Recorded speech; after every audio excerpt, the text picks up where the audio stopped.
Good evening, everyone. We're going to have a session of four classes on this. It's something that I wish we didn't have to do at all. When I was growing up in the ecclesia as a young boy in the 1940s and 50s, no one concerned themselves at all about the truth of scriptures regarding the creation.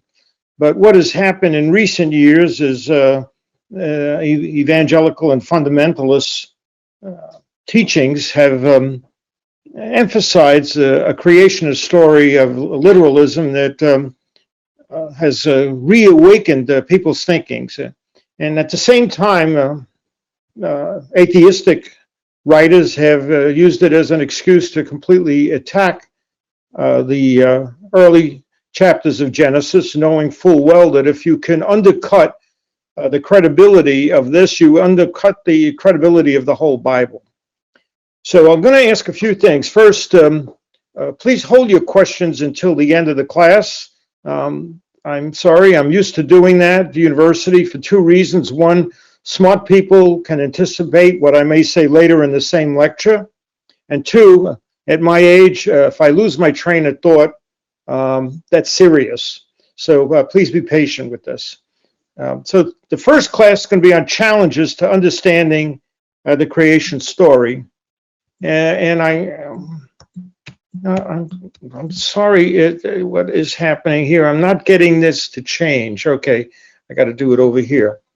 I want you to just get a little bit of a feeling of about this creation story, how insignificant we really are as human beings. As telescopes and ways of examining the universe have increased dramatically in the last 30, 40 years, we have found out that our galaxy, which is the Milky Way, has between 1 and 400 billion stars, and there may be as many as 6 billion Earth-like planets just in our galaxy. At one time, scientists thought that was almost impossible, but now actually with new astronomical tools, they're actually witnessing and able to measure Earth-like planets. And they call an Earth-like planet one that's in the Goldilocks zone. The Goldilocks zone means it's neither too hot or too cold, and it has the possibility for water. And this is just one galaxy. There are probably 2 trillion galaxies in the observable universe. So there may be, in fact, many, many Earth-like planets throughout all the heavens that God has created. And I don't think Jesus Christ is on some cloud somewhere. I think he's actually on a physical place somewhere. So let's get on with this, and let's tell you what we're going to do. First, tonight, we're going to look at the challenges that have come to the Bible creation story from atheists and from people who basically want to undercut the credibility of the scriptures. And then in part 2 next week, we're going to take a look at how the creation story has been interpreted by the Christadelphian community in the past, starting all the way back from the origins in Elpis, Israel in 1849, and taking it all the way down to stuff we've published in 2019. So I think we would pretty much get a pretty good story about how our community has treated this. Then we'll take a look at some of the problems that religious people have thrown at the creation story. And we'll take a look at creationism, which takes the first chapters of Genesis as totally literal. We'll talk about Darwinian evolution, one of the major challenges to the scriptures. In fact, Darwinian teaching is probably more of an obstacle to accepting the word of God than any other religion that may be competitive with what we teach as Christadelphians. We'll look if there's maybe something else that can be added on to Darwinian evolution and maybe make it more palatable. And then finally, that something else is what has come to be known as theistic evolution, where God is part of the evolution story. And we'll take a look at what that means. And then finally, and probably the most important thing we're going to have to say through these lectures is, what do we need to know about creation that is essential for our salvation? That's really the bottom line. We're not going to talk about anything after Adam. We'll leave that maybe for some other bunch of classes. A lot of material. We're going to deal mainly with chapters 1 and part of chapter 2. Not going to talk about the flood or Cain and Abel or any of that other stuff in these 4 classes. Trying to pick out and focus in on what has been the major obstacle. Okay, so before we begin studying tonight's class, I want to ask 4 favors from everyone in the audience. Okay, favor number 1, as I said already, hold your questions and comments until the end of each presentation. And you can do that by going to the little chat cloud at the upper right and just typing in a question mark, and then I'll recognize it. Secondly, the subject matter is perceived controversial by some people, so please don't get yourself worked up about it. You may not agree with what I'm saying, or you may overly agree, whatever. Just remember, the apostle tells us the fruit of the Spirit is love, joy, peace, long-suffering, kindness, goodness, faithfulness, gentleness, and self-control. And you should apply all that in dealing with this issue. Secondly, that's second. The third, there has been a tremendous amount of stuff written on this. If you can spend days on the internet and in the library just on these first few chapters of Genesis, which is pretty odd when you think about it. But as I said, it's the foundation. If you don't have a good way of understanding that, you might question everything else in the Scriptures. So this class is by no means going to attempt to be complete about everything about Genesis. That you just can't do that in 4 hours. So let's just consider this as a start. I hope it's a good start. And finally, this first class is going to look at the challenges to the creation story. Proposed solutions will follow later. So I think the first thing I want to do is make sure everybody understands why people have challenged it and what they have challenged it with. Okay? So, starting in the 18th and 19th centuries, a whole bunch of writings came about, starting with the German school of theologians, which came to be known as the higher criticism. And these writings attacked in detail a lot of things in the Scriptures, and most importantly, they aimed at these first 1 or 2 chapters of Genesis. In recent times, 2 of the most profound people who've argued against it is the late Christopher Hitchens and Professor Richard Dawkins. I know both of these people. They're both from Oxford. Richard Dawkins is still a professor of evolutionary biology at Oxford University. A lot of their challenges really aren't much different from what was happening in the 18th and 19th century, even though they have dressed it up with a lot more details in some respects. Dawkins has written this pretty famous book, The God Delusion, in which he raises all kinds of criticisms of the Scriptures and in particular of the Genesis story. So let's get rid of that. We don't want to pay too much attention to it. So let's start looking at some of these challenges, okay? So if you have your Bibles with you, you could follow this, but it's not going to be really necessary because I'm going to put most of the stuff up on the screen. So in Genesis 1, it starts off, in the beginning, God created the heavens and the earth. And by the way, most of the references I'm going to use will be from the ESV, the English Standard Version. It's not going to make a lot of difference, though, which version you're using, because Genesis 1 and 2 are pretty standard. When you come to verse 4, it says, God saw the light that it was good, and God divided the light from the darkness. And then again, on the 4th day, verses 14 and 16, he says, let there be lights in the expanse of the heavens to separate the day from night. And God made the 2 great lights, the greater light to rule the day and the lesser light to rule the night and the stars. Now, critics have pointed out several things about this. And we'll take a look at 2 of them. One is exactly when was the beginning? For a long time, people thought the universe was eternal, that it never had a beginning, it was always there. Second challenge has been that verse 4 and verse 14 seem to contradict each other. Verse 4 says that he created it in the beginning, and there was light, and the light divided the light from the darkness. But verse 14, 16 says that's when he made the heavens, and let there be lights in the expanse of heavens, etc. This is taken from the World Book Encyclopedia. This is criticism that I've read from others, and something to be aware of. Okay, what other criticisms have been made? Now, all of these, I'm telling you, I've taken this from critical websites. This is not my take on it. But I think we need to know what's being criticized if we're going to learn how to combat it. I don't know about the rest of you, but every time I've done preaching or work around this university, or when we went out to Illinois and preached there, you run into people who are very familiar with these criticisms. So Genesis 1:5 says there was evening and there was morning the first day, and there was evening and there was morning the second day, and so on, all the way through the first 6 days.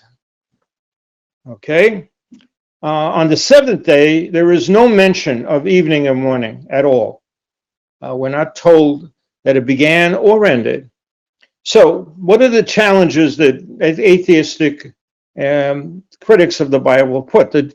One of them is that the Jewish day starts at sundown and goes to sundown the next day. So even though the word day may be used in the King James Bible, it is confusing when you go from evening to morning. It almost makes it appear as the daylight hours are not, that God only created things at night. Challenge 4 is that the seventh day does not appear to have an ending. So a lot of these plans that you see, the 7,000-year plan and all that, which are based on 7 creative days, really have this problem. There does not appear to be an evening and morning on the seventh day. Okay. There's a further challenge. If you look at Genesis 2 and 4, these are the generations of the heavens and the earth when they were created in the day that the Lord God made the heavens, the earth and the heavens. And in Exodus 20 and 11, Moses says, in 6 days, the Lord made heaven and earth, the sea and all that is in them, and he rested on the seventh day. So these two verses have also been challenged.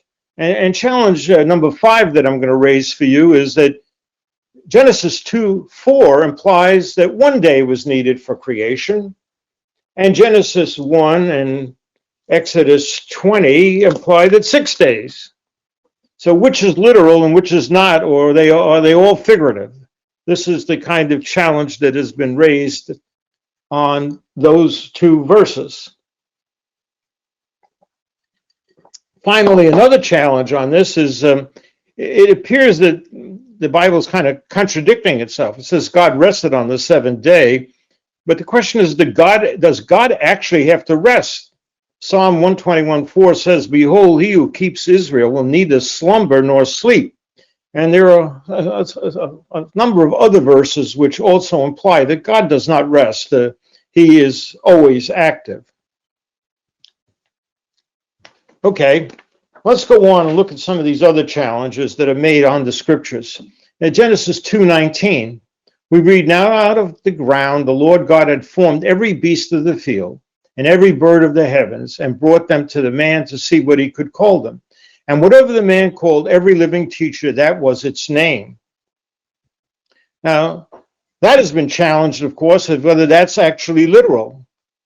Challenge number 7 is, how long did it take Adam to name every living creature? What was this meant literally? And note that most precise estimates suggest that 80% of the species are still undiscovered, and there are roughly 8.7 million species on our planet, give or take 1.3 million. And that comes from an actual publication in Nature magazine. So are we to take that literally, that he named every living creature? This is, again, a challenge to the literacy of the scriptures. Okay, Genesis 3:22 says, And God said, behold, the man has become like one of us, knowing good and evil. Now lest he reach out his hand and take also of the tree of life and live forever. This raises another challenge. The Elohim are the ones who apparently carried out the work of creation for the God. And it's obvious that they knew sin by experience.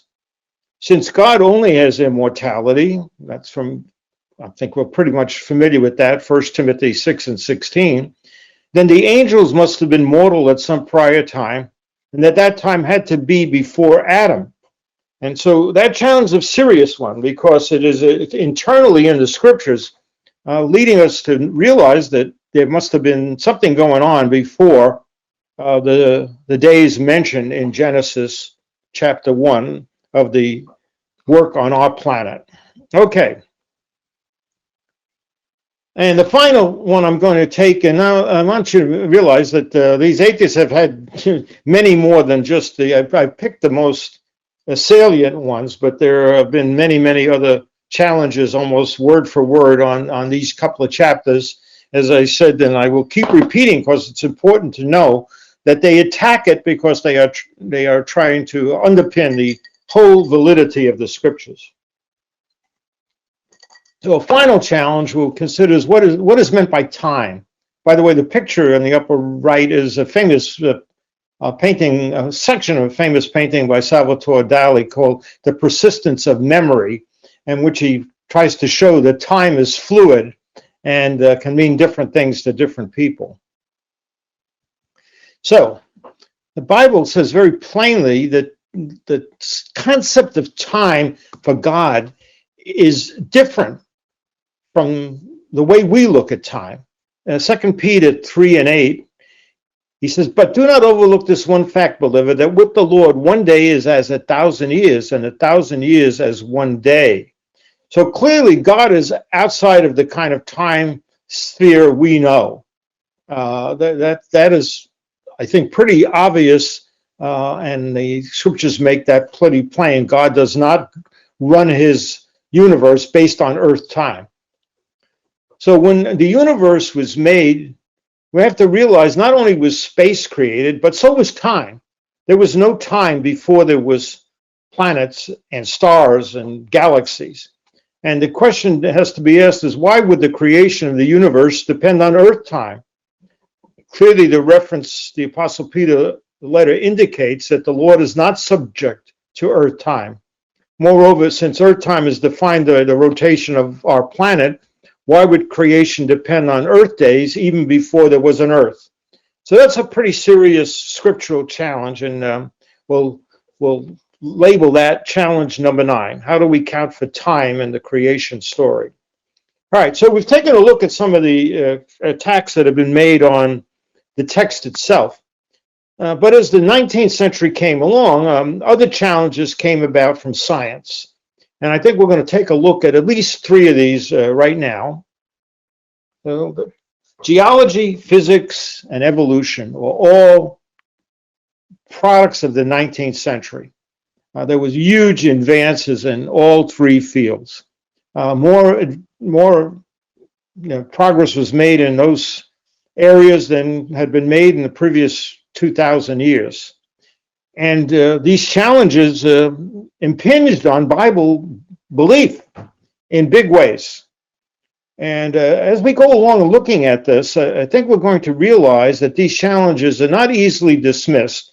And most of us don't know enough about any of those fields to be experts. And so sometimes I sometimes see religious people getting into arguments with scientists, and they do some foolish things because they really don't understand the science behind what's going on.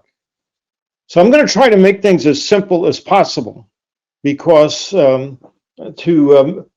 complexity only adds to confusion. But I apologize to anyone who is a real working physicist, geologist, or biologist for this simplicity. I'm sacrificing complexity for knowledge and understanding. And the thing that led me to this kind of thinking is something I read once from Stephen Hawking, famous physicist. he said when he wrote his first book, his editor told him that if every equation you have in there, you're going to lose 20,000 readers. So he deliberately wrote his first book without a single equation in it. But in reality, understanding geology, physics, or even evolution without some math is a difficult task. So please, experts, please forgive me. And I'll try to make this as comprehensive as possible without being too oversimplified. Okay, so one of the first things that came early in the 19th century is a very famous series of books, which are available in Michigan Library, and here's a picture of them. It's called Principles of Geology. And the writer was Charles Lyell, Esquire, and FRS means Fellow of the Royal Society. This book was a landmark in attempting to, as it says, an attempt to explain the former changes of the Earth's surface by reference to causes now in operation. That is landmark study in geology. That very phrase, by reference to changes, to causes now in operation. So Lyell's basic principle was that by observing around the world that as he saw today, he could understand and extrapolate to the past. That was a revolutionary idea. So he published that book in these 3 volumes over the 1830 to 1833, and there were 810 pages. So it was a really monumental work.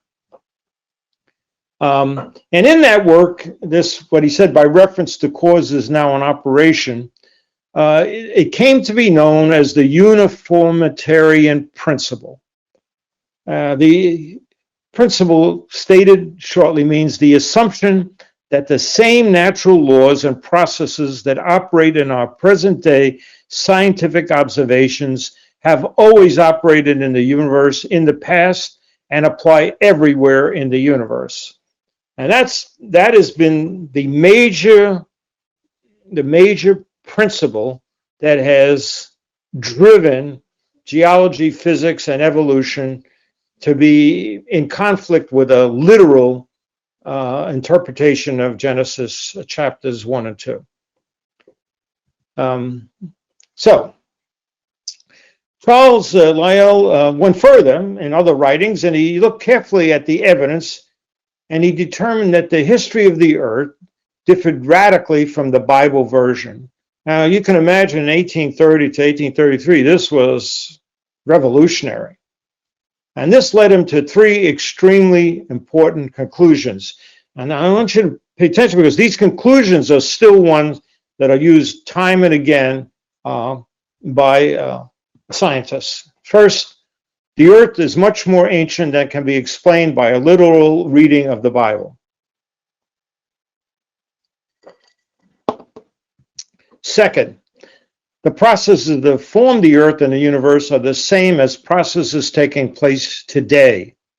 This principle, as I have said, is that the physical processes are uniform in nature across time and is known as uniformitarianism.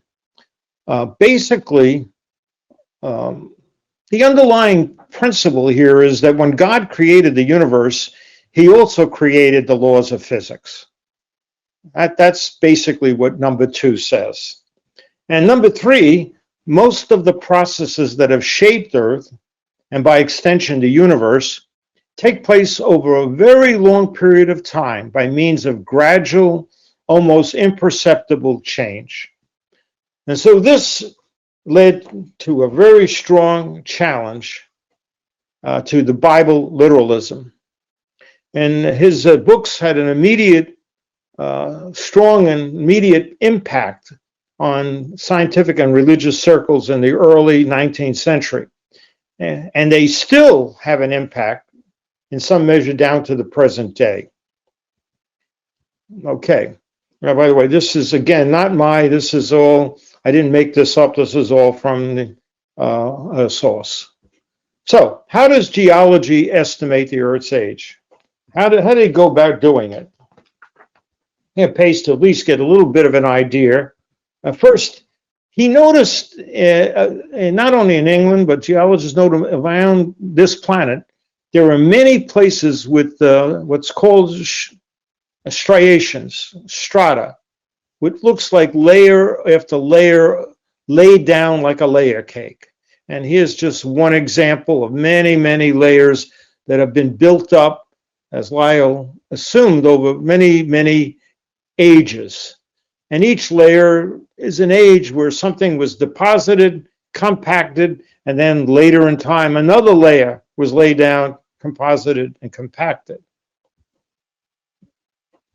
And you see these layers in many, many places around the world. Some of them are very thin, like here. Some of them are much thicker. Some of them have very marked chemical compositions, and some of them are thin and then thick. So depending on how the deposit was laid down and over what time.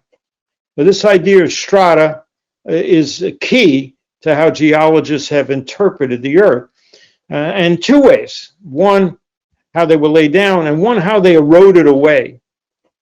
And so the key principle to interpreting how strata form is the principle of Unitarianism. He looked at how silt was deposited by rivers and lakes and measured how the rate of them being deposited, and then went back and looked at the strata and said, well, each layer here must have taken so many years. Hence, if one observes the rate that silt deposits from rivers or the rates of erosion that cause strata, then by extrapolation, one should be able to estimate how long it took for the various strata layers to form and compact around the world. Using the best data observed of his time, Lyell came to the conclusion that the Earth was approximately 400 million years old. Okay?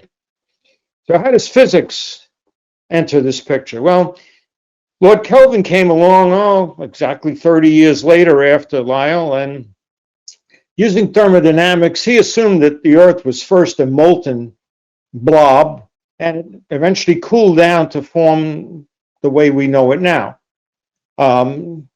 And he came to a conclusion that the Earth was about 100 million years old by looking at the cooling rate. But he did not realize that there's factors that are still adding heat to the Earth, and that factor is radioactivity. Nobody knew anything about radioactivity in 1863, and so his mistake created a very large error. More modern look at these strata and the age of the Earth goes into measuring the age of isotopes. So modern calculations rely on the radioactive decay of uranium and also of other things like potassium, etc. There's a number of radioactive, long lifetime radioactive materials that can be measured. And what's in red is the important part. Using lead isotope dating, the Earth has been estimated to be about 4.5 billion years old. And what happens is radioactive isotopes of lead decay, uranium decay into lead. And the radioactive isotopes of uranium are uranium-235 and uranium-238. And after they eventually give off protons, neutrons, they decay into lead-207 and lead-206. So they're a lot lighter. And so they're easy, the decay products are easy to separate with a mass spectrograph. So you don't have to know what a mass spectrograph is, but you need to trust me that you can actually separate these things out almost to the level of one atom. And so by measuring these decay series, you can get the age of the rock that was there. And you can read this up. Dalrymple has published a whole book on this. I'm just going to give you a little picture of what radioactive dating means. Here's the short answer. The long answer, for the long answer, you need to sit in on a physics course, which you will probably be bored to death. So it depends on the principle of half-life. What happens with radioactive materials is that if you have 1 pound of radioactive material, of a certain period of time, it will decay into half a pound being the decay product, and the other half pound still being the existing product. Now, I'm going to show you a drawing of how that works over a fixed period of time. Here's an example of what has radioactive decay. Suppose I have a radioactive element, and the initial amount is some amount. In 10 years, if the half-life is 10 years, then in 10 years, half of it will have decayed to a stable end product.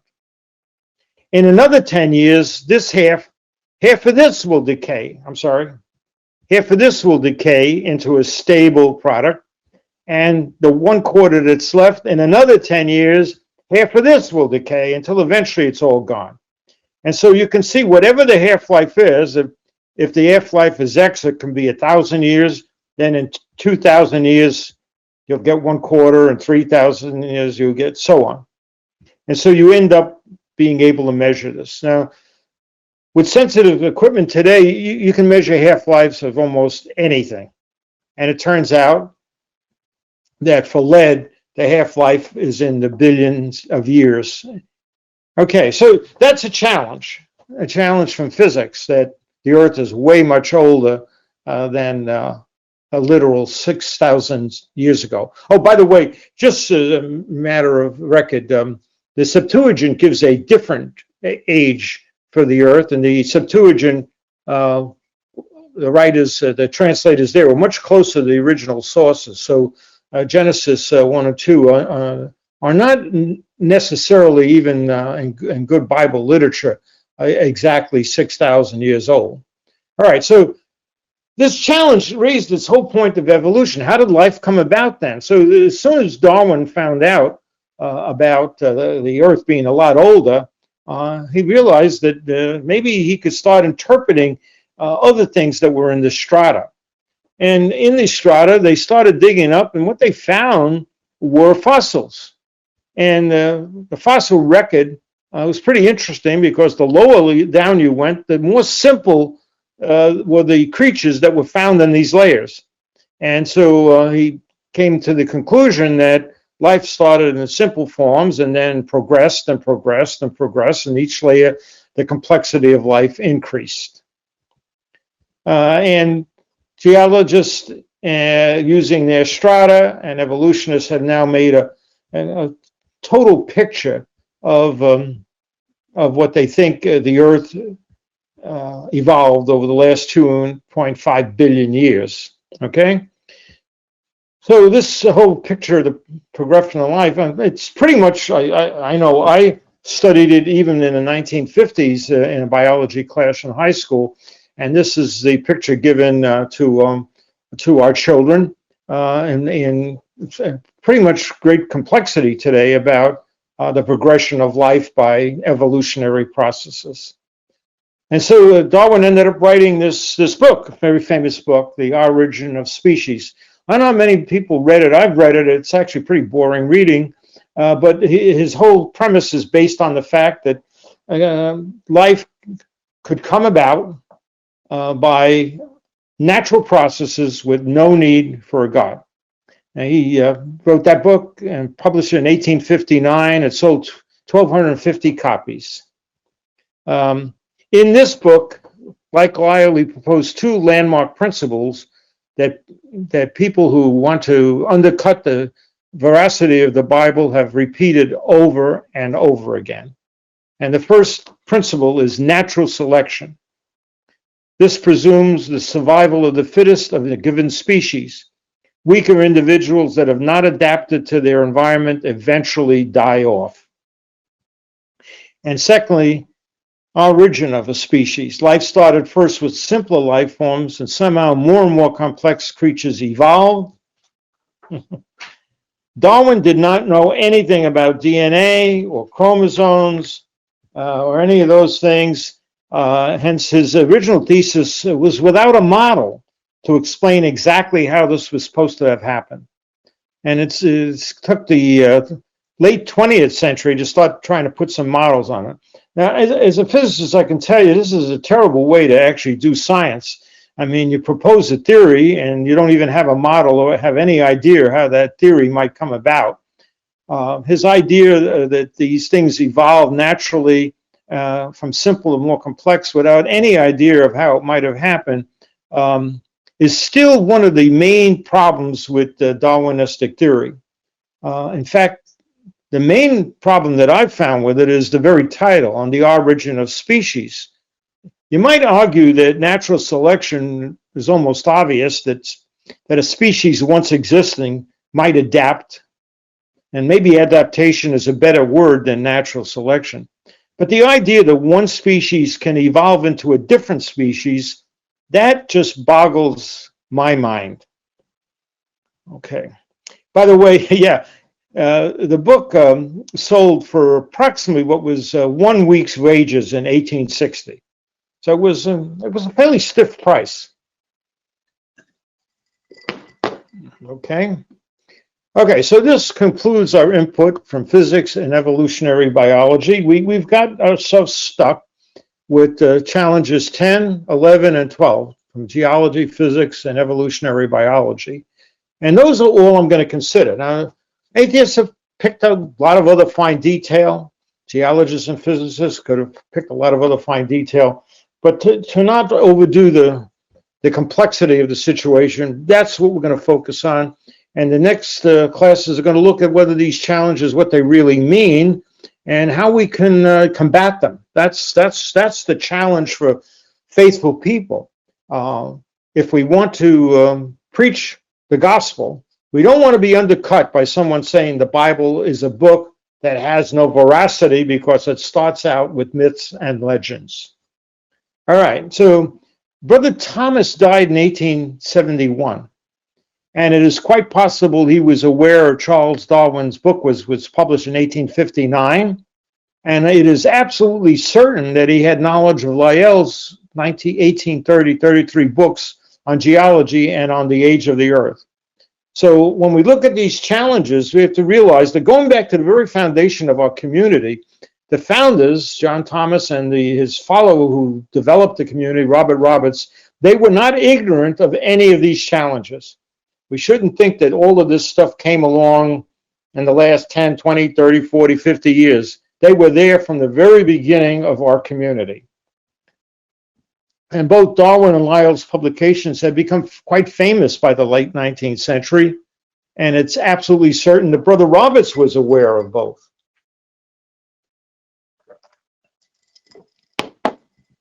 And finally, throughout the 20th century, as discoveries were made about biochemistry, RNA, DNA, and astronomy about the nature of the universe, this has led to further writings by Christadelphian authors to place this in the context of the Holy Scriptures.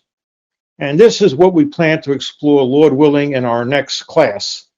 So hopefully everybody stays healthy and we can all attack that. I told you we're going to leave a lot of time at each class for discussion. And for questions and answers and for input. So coming up next will be how the creation story was interpreted by Christadelphian community in the past, starting with 1848 when John Thomas was writing Elpis Israel, and all the way down to the last thing I could find in the 2019 issue of the Christadelphian magazine.